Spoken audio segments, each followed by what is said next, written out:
Scott just made the point. Jefferson used to be a lot more secure, not just. Hi, everybody. I'm Steve Green. This is Trifecta, and I want to start today by showing you a photograph, a famous photo you may have seen already.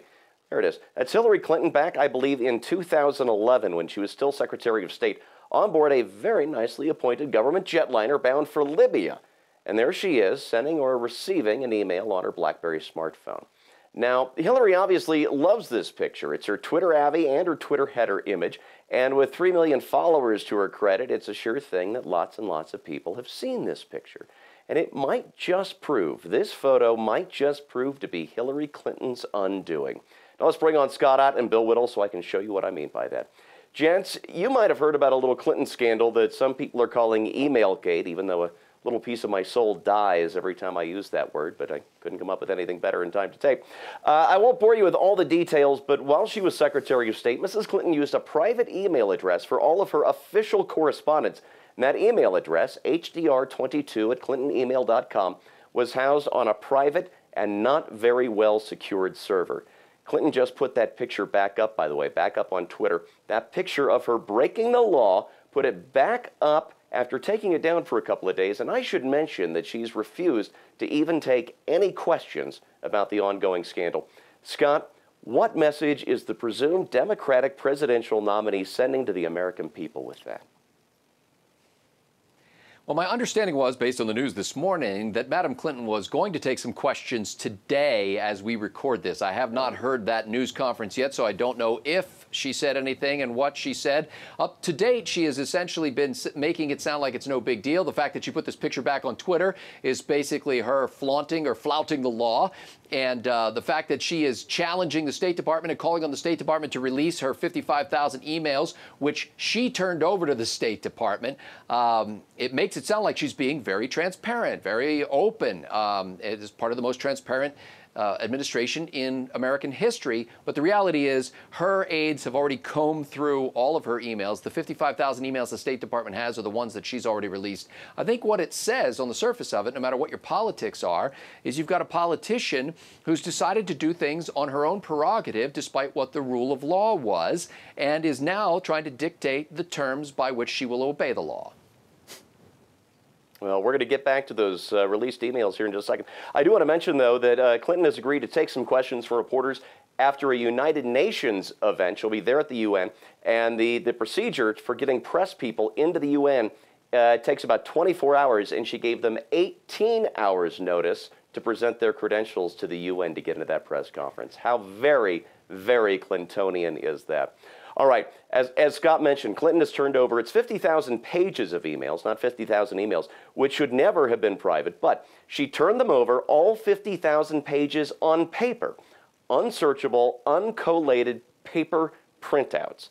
Let me tell you the kicker to that photograph. Congressman Trey Gowdy went on Face the Nation on Sunday, and he told Bob Schieffer, and this is a quote, "We have no emails from that day. In fact, we have no emails from that trip. There are huge gaps."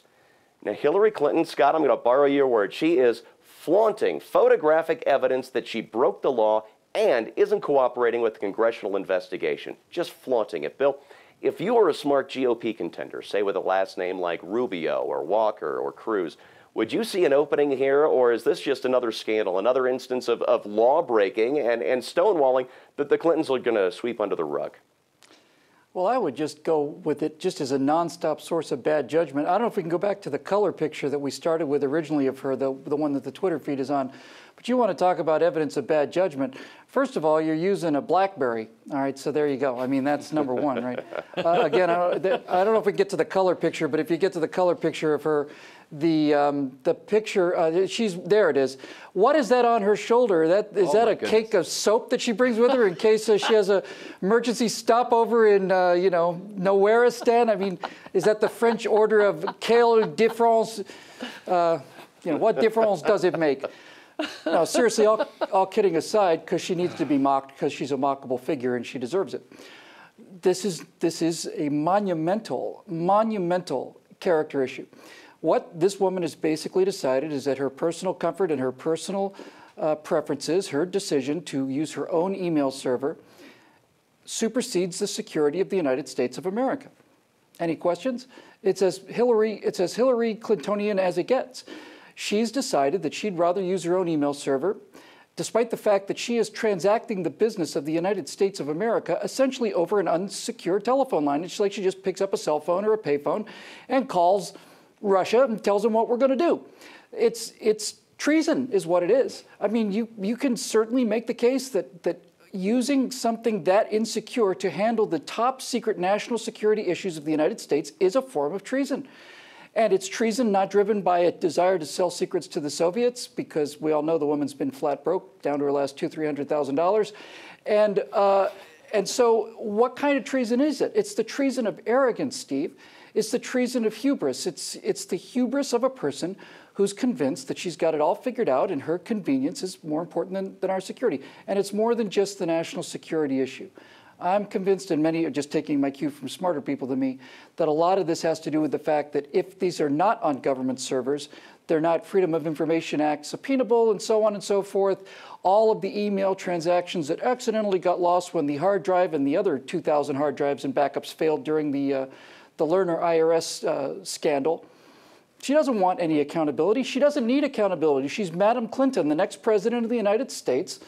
And the little people can just, they can go eat their pound sand cake. Yeah.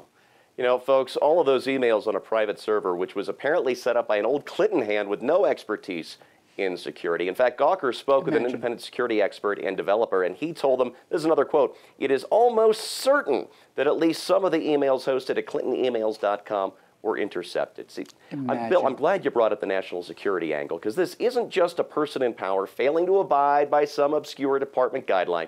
This is deadly serious stuff. Do you suppose Vladimir Putin was reading her emails as he plotted war against Ukraine? Absolutely. Has Iran been privy to confidential but unsecured discussions between the president and the Secretary of State? Yes. Were the Benghazi attackers able to use unsecured emails to determine the location of Ambassador Chris Stevens? Probably. Deadly serious stuff. But the question I really want answered is this: where is the Democratic contender willing to take on the person who, by temperament and intellect, might be the least capable Democrat ever to run for president, at least since the last one? For Bill Whittle and Scott Ott, I'm Steve Green.